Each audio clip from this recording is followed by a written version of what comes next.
Om Swastiastu, Om Namah Shivaya, Om Namo Buddhaya, salam sejahtera, salam budaya. Semoga rekan-rekan semua selalu dalam keadaan sehat walafiat dan berbahagia. Pada kesempatan kali ini, karena saya telah lama vakum, tidak mengupload video-video mengenai keris, jadi di kesempatan kali ini saya akan mengulas sebuah pusaka berpamor tambal. Nah, uh, keris pusaka ini sebenarnya tidak merupakan bagian dari uh, keris yang diwarisi di keluarga saya, akan tetapi ini saya miliki karena saya memiliki komitmen dalam pelestarian budaya, terutama pekerisan, karena keris itu juga adalah simbol jati diri yang di masa lalu dipakai oleh leluhur kita. Ibaratkan itu adalah seperti kita saat ini memiliki KTP. Jadi di video-video saya yang sebelumnya saya sudah menjelaskan bahwa keris itu berfungsi layaknya sebuah KTP. Jadi dapur keris tertentu dan kemudian istilahnya pamornya itu ibaratkan sidik jari, dan dapurnya itu saya bisa ibaratkan itu nomor NIK-nya. Jadi tidak sembarangan orang boleh memiliki racikan keris tertentu. Misalkan dalam kartu keluarga kita itu nomor NIK-nya pasti di awal tuh mirip meskipun di bagian akhirnya berbeda. Nah, keris pun demikian. Jadi keluarga tertentu dia akan memiliki racikan tertentu. Meskipun dalam seiring perjalanan dia akan mengalami sedikit perubahan. Misalkan yang saya ketahui, jika di Bali misalkan, jika dari Trah Jelantik, maka pasti dalam warisan pusakanya itu ada keris dapur cacaran.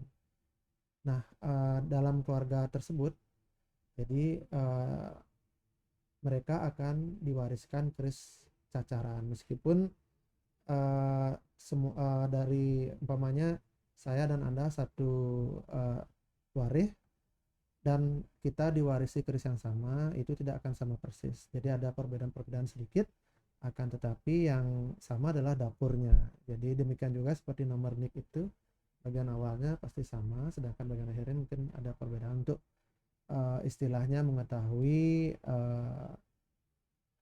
orang yang berbeda. Nah, keris pun demikian. Jadi umumnya di masa lalu siapapun ia ketika melakukan perjalanan jauh pasti akan menyandang keris. Nah, pada aturan yang dikeluarkan mengenai tata busana di Bali juga ada disebutkan untuk menyandang keris, meskipun pada era modern ini itu dalam tanda kurung fakultatif. Jadi istilahnya tidak begitu formal ya untuk dipakai, dan mungkin hanya terlihat pada upacara perkawinan. Anda semua akan melihat di Bali pada upacara perkawinan itu betapa pentingnya keberadaan keris pusaka itu di sana. Nah, di kesempatan kali ini saya akan memperlihatkan keris pusaka yang memang juga mungkin akrab bagi rekan-rekan yang ada di dunia pekerisan di Bali, karena keris ini sebelumnya dapat saya katakan ada di tangan tokoh yang juga uh, memiliki komitmen dalam pelestarian pusaka.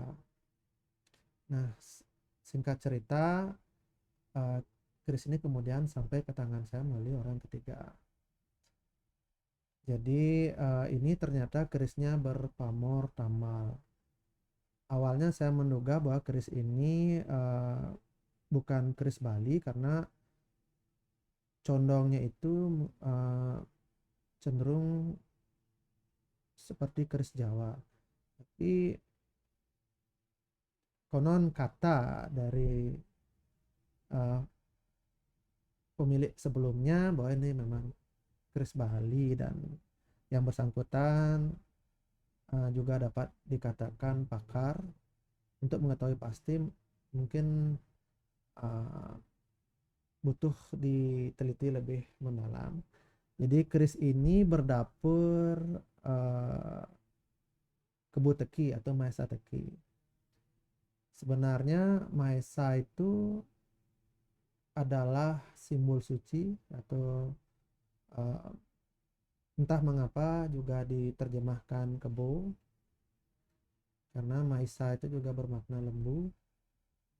Jadi sehingga walaupun disebut sebagai lembu teki atau kebo teki juga tidak masalah, karena kedua hewan tersebut memang memiliki tanduk dan dalam famili yang sama. Nah, menurut saya pribadi, makna dari teki ini adalah rumput. Jadi rumput itu pun juga adalah suatu yang disucikan pada tradisi Hindu di Bali, atau bahkan juga Hindu di India juga mereka memakai rumput yang disebut dengan pusa. Nah, rumput ini mengajarkan kepada saya pribadi, makna filosofisnya adalah supaya kita memiliki jiwa yang suci dan pantang menyerah, sehingga rekan-rekan akan menemukan di daerah apapun, sulit apapun, umumnya keberadaan rumput masih bisa dijumpai, sedangkan mungkin tanaman lain sulit ditemukan. Jadi walaupun umpamanya di suatu perkebunan itu rumput liar itu dimusuhi oleh para petani, meskipun dipergunakan cairan kimia untuk mematikannya atau dicabuti sesering mungkin sampai ke akarnya, dia akan tetap tumbuh. Nah, jadi di sanalah makna filosofis dari teki tersebut. Salah satu maknanya, selain itu bermakna suci, ada juga memaknai teki itu, teteki itu artinya perilaku prihatin. Nah, itu boleh saja, sedangkan saya lebih cenderung memaknainya kesucian dan kekokohan, sehingga pemilik dari keris pusaka Mahesa Teki diharapkan supaya memiliki jiwa yang tenang, kewiraan, kemudian kesucian dan sifat yang pantang menyerah. Nah, yang dimaksud dengan keris berpamor tamal adalah di mana pada keris tersebut terdapat tamalan yang nanti akan saya tunjukkan. Dan keris berpamor tamal ini umumnya tidak merupakan keris istilahnya yang dihasilkan secara natural. Pamornya dihasilkan secara natural, jadi ini pamor rekan, bukan pamor tiban. Nah, tujuan dibuat pamor demikian umumnya juga memiliki makna magis. Jadi pamor tamal merupakan gambaran sebuah kesadaran bahwa kita itu menginginkan kesempurnaan. Jadi keris itu dibuatkan atau didesain atau direka dengan memiliki pamor tamal adalah untuk menyempurnakannya, sehingga makna filosofisnya adalah mencapai kesempurnaan atau menjadikan sempurna, sehingga umumnya bagi rekan-rekan yang saat ini memiliki keris berpamor tamal itu berisi juga doa harapan dari sang pembuatnya supaya rekan-rekan itu mencapai kesempurnaan. Jadi bila di keluarganya itu memiliki keris pusaka yang berpamor tamal, jangan sampai keris itu berpindah tangan. karena selain keris itu juga bersifat seperti istilahnya genetik atau DNA dari keluarga Anda sendiri, di mana di sana terdapat sejarah, itu juga berisi perlindungan bagi uh, keluarga Anda dan seketurunan Anda. Karena leluhur Anda membuat keris itu, tentu yang pertama adalah melindungi diri dan keluarganya. Jadi itulah tujuan utama. Jadi memang keris-keris itu ada yang bersifat pemberian, setelah itu diberikan dari zaman kerajaan, umpamanya diberikan kerisnya berdapur Kijang Mas, jadi keturunannya akan membuat juga pusaka yang sama, jadi menemui pandai dan memesan pusaka yang sama. Dan pandai di masa lalu itu tidak akan sembarangan membuat pusaka keris itu. Jika Anda tidak berhak, maka dia tidak akan mau membuatkan. Sama seperti saya sekarang ingin memiliki KTP dengan nomor NIK ini, tentu pencatatan sipil tidak akan mau memberikan saya KTP itu, meskipun saya berikan dengan uang yang banyak, kecuali Anda merekayasa sendiri atau mengeprint sendiri, tentu itu akan membawa Anda kepada masalah yang lebih lanjut dengan pihak berwajib. Nah, singkat saja saya akan perlihatkan kerisnya seperti apa bentuknya. Nah, ini kerisnya, mungkin rekan-rekan mungkin ada yang mengetahui dari bentuk peletnya. Ini memang keris ini sempat diupload di Facebook ya, jadi tentu banyak yang mengetahui.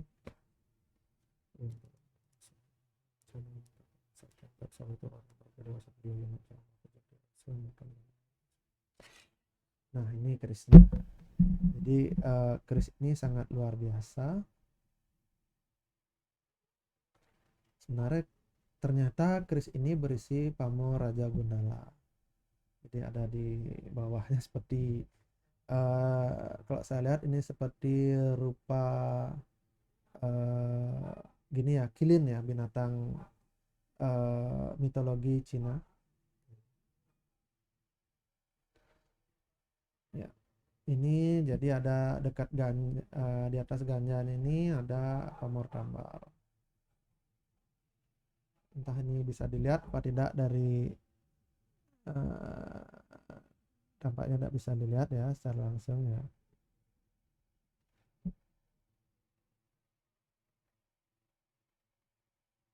Ya, inilah kerisnya. Jadi ini pamor tambalnya ada di sini.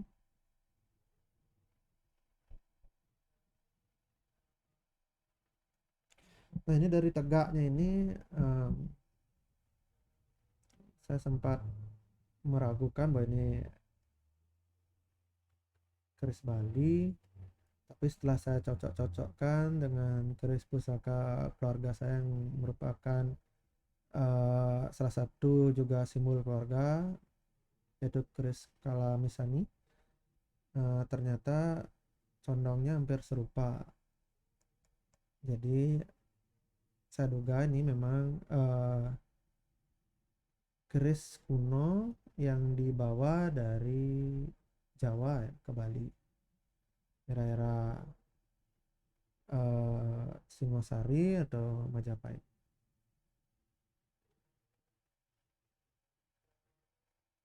Nah, ini rupa kerisnya sangat luar biasa. Jadi rekan-rekan semua yang mencintai budaya, semoga memiliki hasrat yang sama seperti saya dalam pelestarian tradisi pekerisan, atau bisa juga berpartisipasi dalam mendukung keberlangsungan pandai-pandai keris kita di Bali. Memang banyak yang berpikir bahwa keris-keris Bali dihasilkan oleh pandai keris di Bali itu lebih mahal daripada keris-keris yang dibuat oleh Pande yang di Jawa. Nah, mengapa bisa demikian? Karena di Bali pengerjaan keris itu tidak sembarangan, jadi ada upakaranya, dan bahan-bahan yang digunakan pun itu diusahakan adalah bahan-bahan yang sukle, jadi bahan-bahan khusus yang sebagian besar diusahakan bukan dari material bekas. Nah, menurut saya pribadi, keris Kamardikan itu sendiri tidaklah kalah dalam segi kualitas ataupun dari nilai magis dengan keris sepuh. Mungkin beberapa di antara rekan-rekan tidak sependapat dengan saya, itu adalah hal umum, karena ada juga keris pusaka yang dibuat zaman Kamardikan ini memiliki tuah yang luar biasa, dan hal ini Anda bisa telusuri sendiri, pasti akan ketemu, atau mungkin bisa mengunjungi wadah-wadah perkumpulan di mana berkumpulnya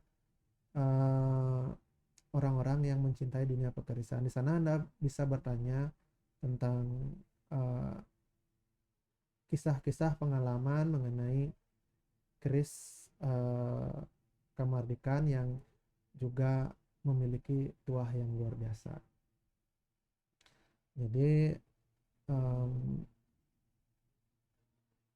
memiliki keris itu juga adalah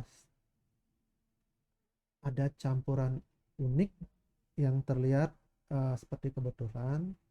Sebenarnya kalau tidak berjodoh, maka Anda tidak akan bisa mendapatkan keris itu. Walaupun Anda mendapatkannya, biasanya ikatan itu tidak begitu kuat. Tapi kalau Anda ada jodoh, maka ikatan itu akan kuat. Bahkan Anda sendiri mungkin tidak akan berniat untuk memindah tangankannya lagi. Jadi bisa diam selamanya pada Anda sepanjang Anda masih hidup, karena setelah kita istilahnya menyelesaikan tugas di dunia ini, tentu kita tidak bisa mengkontrol lagi kemauan dari keturunan kita, meskipun kita mungkin sudah mengeluarkan amanat atau bisamo supaya istilahnya anak cucu kita tidak menjual pusaka atau harta peninggalan warisan leluhur.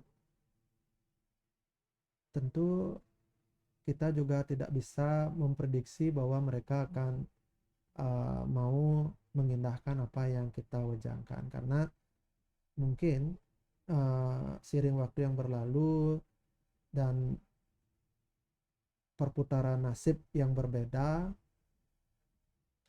bisa jadi campuran antara karma dan lain sebagai hal, dan ujian bisa saja menyebabkan mereka goyah. Sehingga ada satu hal yang patut untuk kita tarik bersama. Mungkin kita bisa berusaha, tapi selanjutnya serahkan ke sang waktu. Jangan sampai kita malahan memiliki ikatan yang lebih dalam. Dan kalau di Hindu, tujuan umat Hindu adalah moksa, yaitu bebas dari segala ikatan. Sehingga itulah tujuan kita. Jangan membuat ikatan berlebihan yang menyebabkan kita malahan terpaku di sana. Jadi keris ini kita harus hormati sebagai warisan budaya kita yang adiluhung. Melihat keris juga sama dengan melihat leluhur, dan ini adalah juga jati diri kita sebagai orang Nusantara. Jangan sampai itu pudar atau menghilang dari diri kita, karena dengan demikian artinya akar sudah rusak dan tentu pohonnya akan segera tumbang. Lihat negara-negara tetangga kita, misalnya Malaysia, Brunei Darussalam dan lainnya, mereka masih menghormati keris itu. Meskipun faktanya kemudian negara kita yang mendaftarkan keris ke UNESCO untuk diakui sebagai warisan budaya yang tak tergantikan. Hanya saja kita harus akui dan fakta itu di Malaysia keris itu masih dipergunakan di acara-acara yang bersifat kenegaraan. Ini yang belum kita punya. Semoga istilahnya rekan-rekan yang melihat video saya ini yang kebetulan ada di pemerintahan untuk mempertimbangkan supaya keris itu tidak hanya didaftarkan dan kita mendapat pengakuan, tapi juga memang ini adalah bagian dari jati diri kita. Meskipun dalam berbusana atau berbusana adat, keris itu sifatnya fakultatif, tapi kita harus usahakan ada kecintaan untuk simbol budaya kita ini.